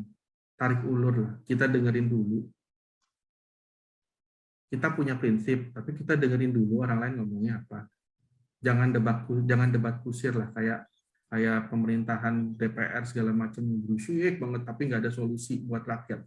Kita di sini kerja, kalau di OT, di organisasi, kalau kita nggak ada solusi, kitanya nggak dibayar. Itu intinya kan gitu. Jadi kalau mau dibayar, kalau mau remunerisasi naik, ya kitanya harus kasih solusi buat perusahaan. Intinya itu sih. Jadi konflik harus bisa diselesaikan dan jangan berkepanjangan. Oke, terima kasih banyak Pak Daniel atas jawabannya untuk pertanyaan terakhir ini. Terima kasih banyak Pak Daniel untuk presentasinya yang sangat menarik, dan teman-teman sebenarnya masih banyak juga nih yang di kolom chat juga masih ada yang bertanya. Tapi mohon maaf, waktunya sudah sangat sempit teman-teman sekalian. Oke, saya tambahin Pak Bu Azalia tadi boleh. Ini. Kalau udah pensiun, buyar ilmunya enggak. Satu, Pak, pertama Pak Ahmad, begini. Kalau di kita yang kerja di perusahaan, buatlah sistem knowledge management. Jadi ilmu itu nggak buyar. Kalau kita yang pensiun, balik lagi, perusahaan itu mau gunakan kita untuk menjadi trainer nggak? Atau jadi advisor? Kan banyak bisa jadi trainer. Kalau nggak bisa, ya kerja di sekolah sama kerja di kampus, biar jadi dosen. Ilmunya dikasih ke mahasiswa, biar mahasiswa dapat pembelajaran terus-menerus. Gitu. Kita cerdaskan kehidupan bangsa dengan cara kita masing-masing. Pasti bisa. Oke, terima kasih banyak Pak Daniel atas jawabannya. Semoga bermanfaat untuk kita semua dan saya juga dan teman-teman sekalian. Oke, sebelum menutup acara ini akan ada penjelasan presentasi sedikit mengenai ISB yang akan dijelaskan oleh Pak Yulindo Saputra dan juga IPP yang akan dijelaskan oleh Bu Agnes. Oke, mungkin boleh screen share. Oke, terima kasih banyak Pak Daniel. Selamat sore, terima kasih banyak atas ilmunya pada hari ini. Sama-sama. Oke, terima kasih banyak. Oke, untuk Pak Yulindo, waktu dan tempat dipersilakan. Terima kasih. Pak Yulindo, Bu Azalia, saya izin ya, boleh saya pamit terlebih dahulu? Boleh Pak, terima kasih. Karena saya ada rapat lagi, kebetulan 2:30. Siap Pak, terima kasih banyak Pak. Mari ya, saya izin pamit. Terima kasih banyak. Semua, terima kasih atas waktunya. Siap Pak, terima kasih. Oke, untuk Pak Yulindo, waktu dan tempat dipersilahkan Bapak. Oke, baiklah begitu sebelumnya. Terima kasih banyak Ibu Azalia dan juga selamat siang buat Bapak Ibu dan juga buat teman-teman yang mengikuti sesi webinar pada siang hari ini ya. Semoga webinar ini menambah insight baru nih buat Bapak Ibu semuanya dan juga buat teman-teman. Oke, sebelumnya perkenalkan nama saya di sini adalah Yulindo Saputra. ya. Dan sini akan sedikit memperkenalkan kepada Bapak Ibu semuanya dan juga teman-teman mengenai ISB atau ITL School of Business. Sebelumnya aku izin untuk share screen terlebih dahulu.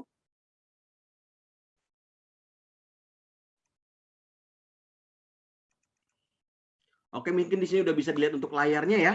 Oke, saya langsung mulai saja. Jadi mungkin buat Bapak Ibu dan juga buat teman-teman yang belum tahu mengenai ISB, ISB adalah bagian dari I3L. Dan mungkin teman-teman juga udah pada tahu semuanya ya, I3L adalah sebuah international institution yang lokasinya itu ada di area Pulau Mas, Jakarta Timur. Ya, dan kita adalah sebuah international institution yang fokusnya terhadap dua bidang hal. Yang pertama adalah bidang life sciences, lalu yang kedua adalah bidang business. Dan mungkin juga buat teman-teman atau Bapak Ibu yang bertanya-tanya, ini kampusnya siapa sih? Kita adalah bagian dari keluarga besar Kalbe Pharma. Seperti itu. Oke, dan kita juga adalah international institution yang memang untuk di Indonesia ini ya, yang mempelajarinya sudah menggunakan international standard education. Jadi nggak perlu jauh-jauh ke luar negeri, di Indonesia aja di Jakarta ya sudah bisa mendapatkan yang namanya international standard education Bapak Ibu dan juga teman-teman. Oke, nah langsung aja masuk ke program studi. Mungkin Bapak Ibu dan teman-teman bertanya-tanya ya, di ITL dan ISB ini ada fakulti apa aja. Jadi kita seperti sudah aku sampaikan sebelumnya, kita adalah sebuah international institution yang fokusnya terhadap dua bidang hal. Yang pertama adalah bidang life sciences, lalu yang kedua adalah bidang business. Jadi di sini kita punya dua fakultas. Yang pertama adalah Fakultas of Life Sciences dan juga Fakultas of Business. Ya, masuk yang pertama yaitu Fakultas of Life Sciences. Ada jurusan apa aja? Ada jurusan bioinformatik, ada jurusan biomedicine, ada jurusan bioteknologi, ada jurusan farmasi, dan dua jurusan yang membahas tentang makanan, yaitu adalah food science nutrition dan juga food technology. Di sini total ada 6 jurusan yang merupakan bagian dari School of Life Science atau Faculty of Life Sciences. Nah, lalu kita masuk sekarang ke Faculty of Business. Ya, ada jurusan apa aja? Yang pertama ada jurusan Business Entrepreneurship, lalu juga ada jurusan International Business Management, dan nantinya dari jurusan International Business Management ada beberapa streaming yang bisa dipilih. Yang pertama adalah IBM in Applied Accounting, lalu yang kedua adalah IBM in Digital Marketing. Lalu kita juga ada program untuk Master Degree atau program S2, yaitu namanya adalah Master in Biomanagement. Seperti itu. Nah, karena hari ini adalah webinar bisnis ya, atau webinar ISB, ITL School of Business, jadi aku akan lebih fokus membahas mengenai ITL School of Business. Ya, seperti yang sudah aku sampaikan sebelumnya, di sini kita ada 4 jurusan, ada 2 jurusan dan juga 2 streaming dari ISB yang bisa dipilih nantinya. Yang pertama kita masuk ke School of Business, yaitu jurusan Business Entrepreneurship. Nah, ini buat teman-teman ya, yang mau belajar mengenai bagaimana caranya menjalankan usaha dimulai dari nol, prosesnya bagaimana, step by step-nya seperti apa, lalu juga stakeholder dan resources yang dibutuhkan oleh usaha nanti itunya apa, nanti semuanya akan dipelajari di sini. Dan nantinya bagaimana proses pembelajarannya, nanti student-student akan mendapatkan yang namanya retail skill, di mana student bisa magang langsung di salah satu perusahaan retail terbesar di Indonesia, yaitu PT MAP. Dan aku yakin banget nih, pasti Bapak Ibu dan juga teman-teman udah pada familiar banget nih dengan PT MAP. Salah satu perusahaan retail terbesar di Indonesia yang banyak sekali membawahi brand-brand terkenal. Lalu juga nantinya, teman-teman nanti bisa magang di PT MAP langsung dan mendapatkan yang namanya retail skill.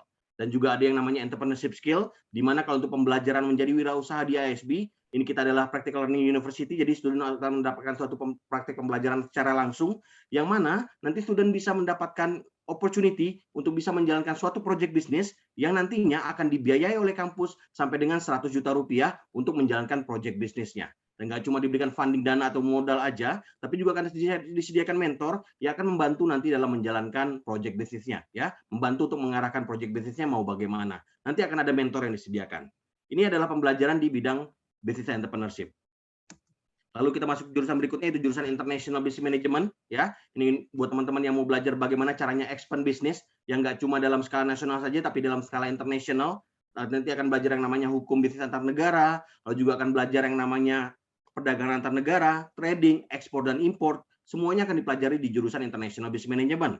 Dan nantinya, student akan mendapatkan pengalaman langsung untuk yang namanya bekerja sama dengan partnership di mancanegara dalam sebuah real international business project. Oke? Nah, lalu bagaimana untuk proses pembelajarannya? Yang pertama, akan langsung belajar dengan menggunakan sebuah simulasi bisnis, yaitu simulasi bisnis Maxstrat.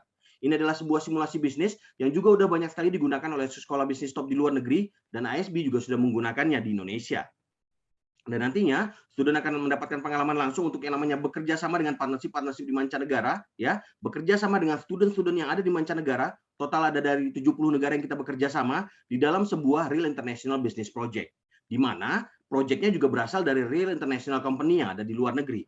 Jadi nanti student bisa belajar bagaimana caranya bekerja sama, membangun komunikasi bisnis yang baik, ya, walaupun adanya perbedaan latar belakang budaya dan juga bahasa.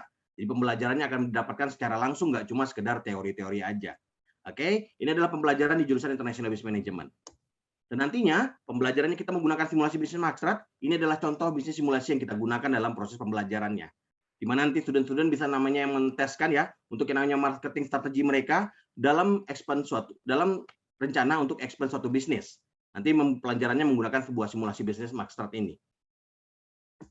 Dan kita masuk ke streaming berikutnya ya dari IBM. Yang pertama adalah Apply Accounting. Jadi ini buat teman-teman yang tertarik belajar mengenai accounting, bagaimana accounting di ISB untuk proses pembelajarannya, lalu apa benefitnya. Di sini nantinya teman-teman ketika lulus akan langsung mendapatkan sertifikasi dari ICCA. ICCA adalah salah satu badan sertifikasi professional accountant yang terbesar yang berada di UK, yang nantinya teman-teman dengan menggunakan sertifikasi dari ICCA ini bisa apply ke perusahaan-perusahaan yang tergabung di dalam networking ICCA yang ada di dalam negeri ataupun di luar negeri. Jadi buat teman-teman yang nantinya yang mau bekerja di luar negeri, sertifikasi dari ICCA ini akan membuka lebar opportunity buat teman-teman nantinya berkarir di luar negeri.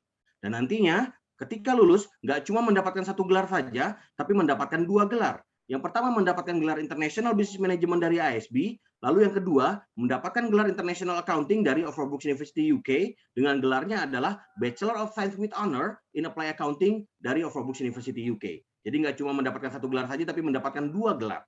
Lalu juga mendapatkan 2 kompetensi. Yang pertama adalah kompetensi International Business Management dan juga kompetensi International Accounting. Ya, ini adalah streaming Apply Accounting yang ada di ISB.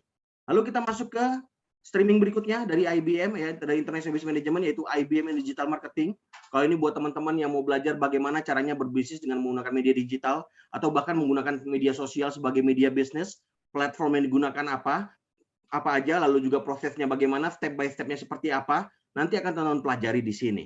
Ya, lalu bagaimana benefitnya, bagaimana proses pembelajarannya. Yang pertama teman-teman, nanti ketika teman-teman lulus akan langsung mendapatkan sertifikasi yang bertaraf internasional dari Google Analytics, mendapatkan sertifikasi dari Google Ads, mendapatkan sertifikasi dari Hotsuite, mendapatkan sertifikasi dari HubSpot, dari MoCEO dan juga dari Facebook Certification, yang mana sertifikasi bertaraf internasional ini tentu saja akan menambah value teman-teman ketika teman-teman melamar pekerjaan di bidang digital marketing. Kenapa? Karena teman-teman telah tersertifikasi. Dan untuk proses pembelajarannya kita juga menggunakan sebuah social marketing simulation, yaitu Stuken MMX Social. Ini adalah sebuah social marketing simulation yang juga udah banyak sekali digunakan oleh sekolah-sekolah bisnis top di luar negeri, dan ISB yang pertama kali menggunakannya di Indonesia. Jadi kita pembelajarannya di sini lebih ke arah practical learning, nggak cuma sekedar teori-teori aja. Seperti itu. Dan mungkin buat teman-teman yang penasaran ya, kayak gimana sih social marketing simulation yang digunakan dalam proses pembelajaran di ISB, ambil jurusan atau ambil streaming digital marketing. Nah, ini adalah pembelajaran yang menggunakan sebuah simulation, yaitu Stuken MMX Social Marketing Simulation. Jadi di sini teman-teman bisa menggunakannya ya untuk proses pembelajarannya nanti untuk bidang digital marketing. Dan next, sekarang kita masuk ke international program. Jadi karena kita adalah sebuah international institution, jadi kita punya banyak sekali international program yang bisa dipilih oleh student berdasarkan keinginan dan juga perencanaan dan peminatan para student. Ya, apa aja international programnya? Yang pertama adalah double degree program, mendapatkan 2 gelar dari 2 negara dalam waktu 4 tahun. Lalu juga ada master program 4+1, 4 tahun di Indonesia, nanti tinggal 1 tahun aja di luar negeri. Lalu juga ada study abroad, belajar universitas lain 1 semester atau 2 semester. Lalu juga ada student exchange atau program pertukaran pelajar. Lalu juga ada international internship, jadi studentnya bisa magang di luar negeri. Kalau nggak mau magang di luar negeri, magang di dalam negeri juga boleh. Semua kembali lagi kepada keputusannya student. Dan juga ada thesis abroad, kuliahnya di Indonesia, skripsinya di luar negeri atau di industri. Dan yang terakhir adalah ISB Triple Degree. Jadi buat teman-teman yang ambil jurusan International Business Management, teman-teman mempunyai opportunity untuk mendapatkan 3 gelar dari 3 negara dalam waktu 4 tahun yang full dijalankan di Indonesia. Seperti itu. Lalu untuk international partnership-nya, kemana aja international programnya bisa diambil? Kita punya banyak sekali partnership yang ada di luar negeri yang hampir ada di setiap benua. Ada di benua Eropa, benua Australia, benua Asia, dan juga benua Amerika. Yang bisa teman-teman pilih nantinya sesuai dengan perencanaan dan peminatan teman-teman, serta program apa yang teman-teman pilih nantinya. Oke? Next, ini adalah penjelasan mengenai International Business Management ya, Triple Degree, di mana teman-teman bisa mendapatkan 3 gelar dari 3 negara, ya, dari Indonesia, dari Germany, dan juga dari UK. Kalau dari Indonesia dari ISB, dari Germany dari International University of Applied Science atau IU, dan nantinya dari UK yaitu London South Bank University yang didapatkan full di Indonesia selama 4 tahun. Lalu juga ada program double degree, mendapatkan 2 gelar dari 2 negara dalam waktu 4 tahun. Kita bekerja sama dengan universitas-universitas terbaik di dunia. Salah satunya adalah University of Queensland yang merupakan top 50 university in the world. dan juga 8 terbaik yang ada di Australia, itu untuk jurusan Business Entrepreneurship. Lalu juga ada Oxford Brookes University UK yang tadi sudah aku sebutkan untuk jurusan untuk streaming IBM in Applied Accounting. Lalu juga ada Student Exchange Program atau program pertukaran pelajar. Kita juga bekerja sama dengan universitas-universitas terbaik di dunia. Ada Unilassal yang ada di Prancis, UCSI University ada di Malaysia, UNSW yang ada di Sydney, Australia, lalu juga ada Tunghai University yang ada di China, dan juga Hokkaido University yang ada di Jepang. Lalu ini adalah Master Program Pathway, 4 tahun di Indonesia, nanti tinggal 1 tahun aja di luar negeri, ya, di USA, yaitu Boston University, 4 tahun di Indonesia untuk program S1-nya, dan nanti di Boston University hanya 1 tahun saja untuk program S2-nya, dan kembali ke Indonesia dengan gelar S2. Tentunya lebih hemat waktu, lebih hemat biaya, karena nggak perlu lama-lama di luar negerinya. Lalu ada study abroad program, belajar lintas lain 1 semester atau 2 semester. Kita bekerja sama dengan Boston University yang ada di US, Perdana University yang ada di Malaysia, UNSW yang ada di Sydney, Australia, Queen University Belfast yang ada di UK, dan juga Deakin University yang ada di Melbourne, Australia. Lalu ada international internship, jadi student punya pilihan untuk yang namanya magang di luar negeri. Kita punya banyak kali partnership untuk magang di luar negeri. Atau kalau misalnya teman-teman nggak mau magang ke luar negeri, mau magang di Indonesia aja juga boleh banget. Terutama ke Kalbe Pharma, ya, karena kita adalah bagian dari keluarga besar Kalbe Pharma, dan banyak lagi company-company lainnya yang memang kita sudah bekerja sama untuk program magangnya di Indonesia. Seperti itu. Lalu juga ada tesis abroad, kuliahnya di Indonesia, nanti skripsinya di luar negeri. Ini adalah beberapa penempatan untuk tesis placement-nya, ya, di mana nanti student-student kita bisa melaksanakan skripsinya baik di industri ataupun di institusi yang bisa dipilih sesuai dengan keinginan para student. Dan ini adalah student-student kita yang sudah mengambil internasional program mereka ke luar negeri. Ada yang ke Jepang, Thailand, Taiwan, China, US, Australia, Korea, dan banyak lagi pilihan negara lainnya yang bisa teman-teman pilih sesuai dengan perencanaan dan peminatan teman-teman. Oke?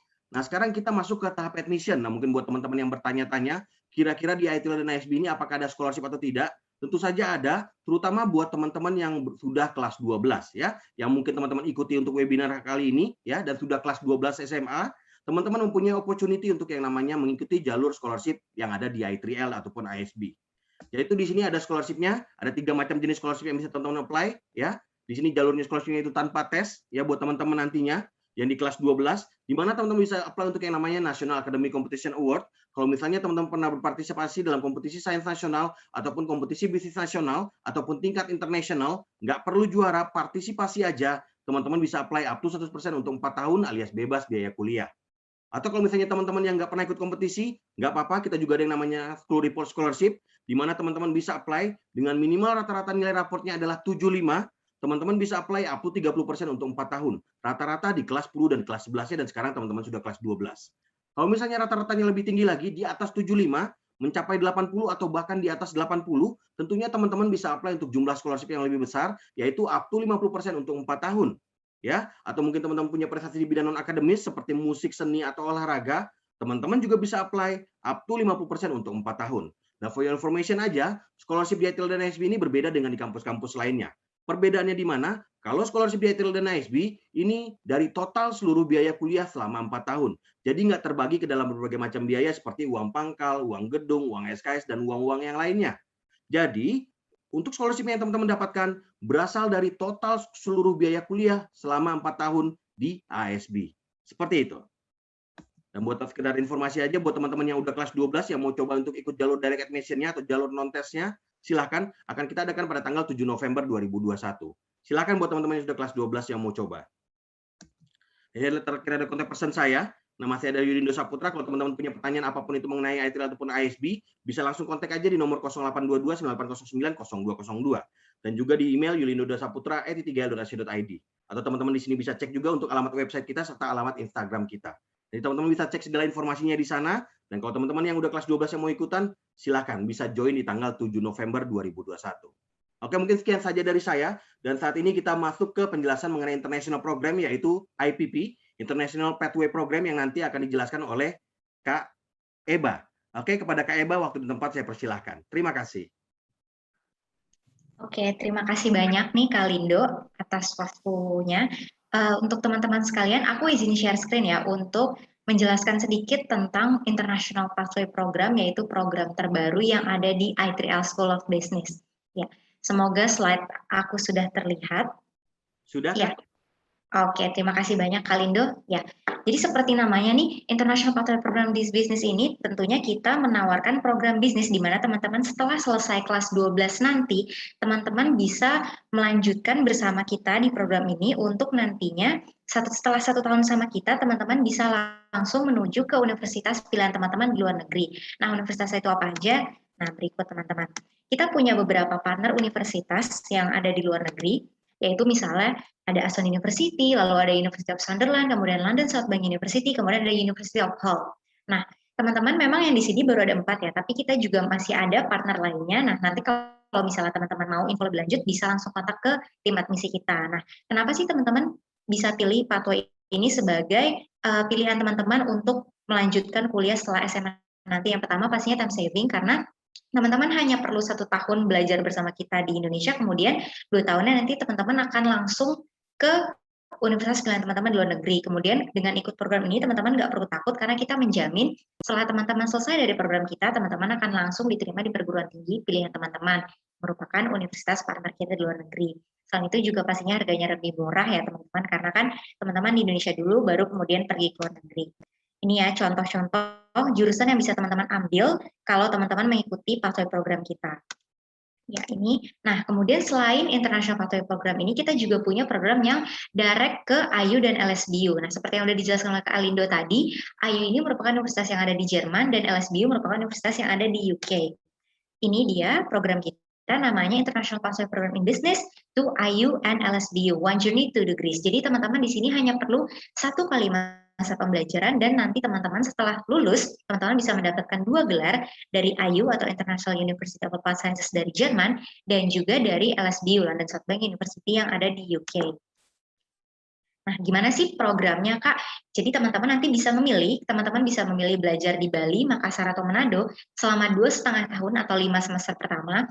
Kemudian teman-teman bisa melanjutkan selama 1 semester atau setengah tahun terakhir di Jerman. Nah, nanti teman-teman akan mendapatkan salah satu dari gelar ini, yaitu Bachelor of Business Administration atau Bachelor of Arts in International Management. Dua-duanya nanti akan teman-teman dapatkan dari IU dan juga LSBU. Nah, begini contoh sertifikat yang akan teman-teman dapatkan nanti ya.